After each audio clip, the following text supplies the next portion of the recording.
Itong ito, makausap po natin sa Attorney Lorna Kapunan, abogado naman po ni Janet Lim Napoles. Magandang hapon po, Attorney Kapunan. Magandang hapon sa iyo at sa mga nakikinig. Apo, Attorney, isa po sa mga striking na bahagi ng payag ni Attorney o ni Secretary de Lima kanina, yung pagiging magaling di umano ng grupo ng inyong kliyente ni Janet Lim Napoles na bago pa man nakapaglabas ng memo si dating Pangulong Arroyo kaugnay ng paggamit ng Malampaya Fund, naamoy na di umano ng grupo ni Napoles yung perang ito. So ano po ang masasabi niyo rito at reaction? Hindi ako familiar sa facts and details na yan, pero ang masasabi ko lang, mukhang ang nagre-rely na naman ng NBI at ang Secretary of Justice sa testimony ng mga whistleblowers na yan. From my experience, nakita ko na sa korte kahapon na hindi mo, although I cannot speak about the pending illegal detention case, allegedly, hindi naman credible ang mga whistleblowers na yan. As a matter of fact, we had one witness who was caught under oath telling a lie, no? So, ang concern ko is kung this whole plunder case on the Malampaya is again based on this testimony of the whistleblowers na hindi naman credible. Credible in the sense na hindi naman pwedeng tanggapin na hindi alam ng whistleblowers na to kung sino yung mga mayors, no, involved dyan sa Malampaya funds na yan. Lagi na lang nila pinopoint si Mrs. Napoles. Ang challenge ko sa kanila is sabihin nila, sino talaga ba ang boss nila?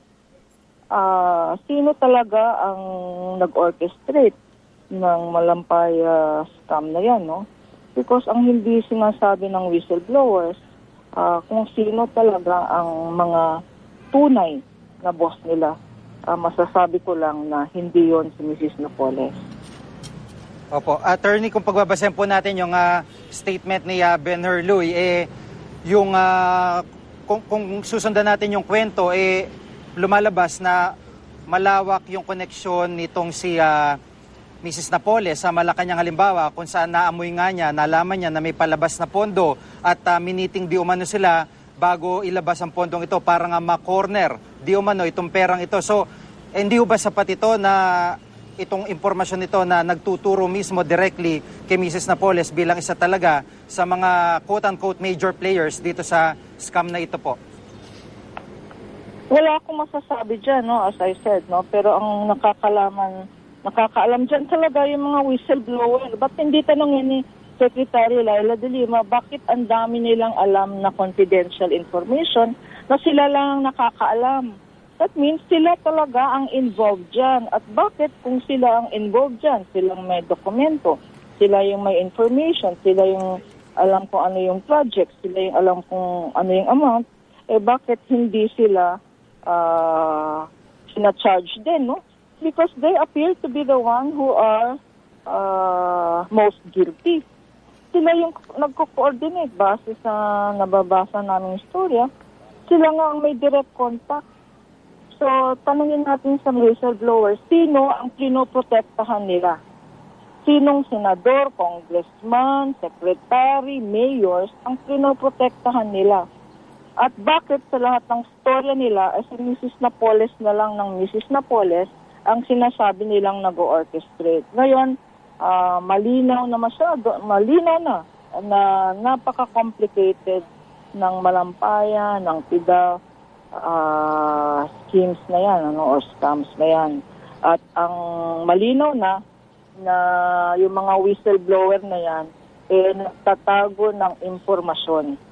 Sinatago nila kung sino talaga ang mga tunay na boss nila, kung sino talaga ang nag-orchestrate dito, kung sino ang nagbabayad sa kanila para mag-whistleblow at ituro si Mrs. Napoles na parang siya lang ang nag-iisang nag-orchestrate ng 900 million Malampaya scam na yan. Tanungin dapat ng NBI o ng Ombudsman or ng Secretary de Lima sa mga whistleblower na yan, sino ang nagbabayad sa kanila para ituro si Mrs. Napoles.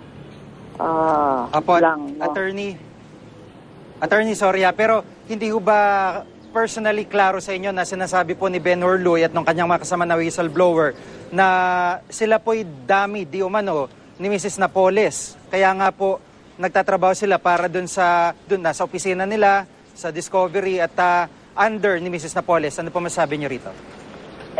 Yan is subject to evidence yan, ano? Kung sino, hindi naman dinideny ni Mrs. Napoles na nagtatrabaho, nakikita nila na nagtatrabaho sila doon. But based on their own testimony, nagko-coordinate daw sila ng mga project.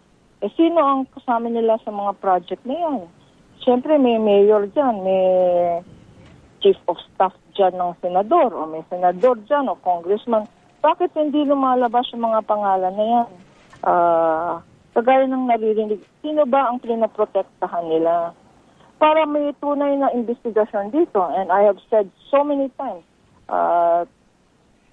talagang dapat tignan natin ang katotohanan dito. Hindi pwedeng whistleblower lang ang paniniwalaan natin, no? Kasi parang lumalabas na meron tinatago pa rin ang mga whistleblower na yan. Ayaw nila magsabi kung sino yung mga ka-coordinate nila na senador o sino yung ka-coordinate nila na congressman o sino yung mga ka-coordinate nila na mayor. Hindi naman pwedeng sabihin na nag-involve ka ng 92 projects, 90 projects including 90 local government at walang nakatanggap dyan na isang mayor sa Malampaya funds na yan. Hindi naman pwedeng sabihin na lahat dyan ay napunta na Napoles. So, wag sana tayong maniwalang 100% sa testimony ng mga whistleblowers na yan sapagkat it is now becoming obvious that they are hiding the real identity of the people, the real people who are behind this scam. Parang it is becoming obvious na may na nagbabayad sa kanila para ituro lahat din Napoles. Apo.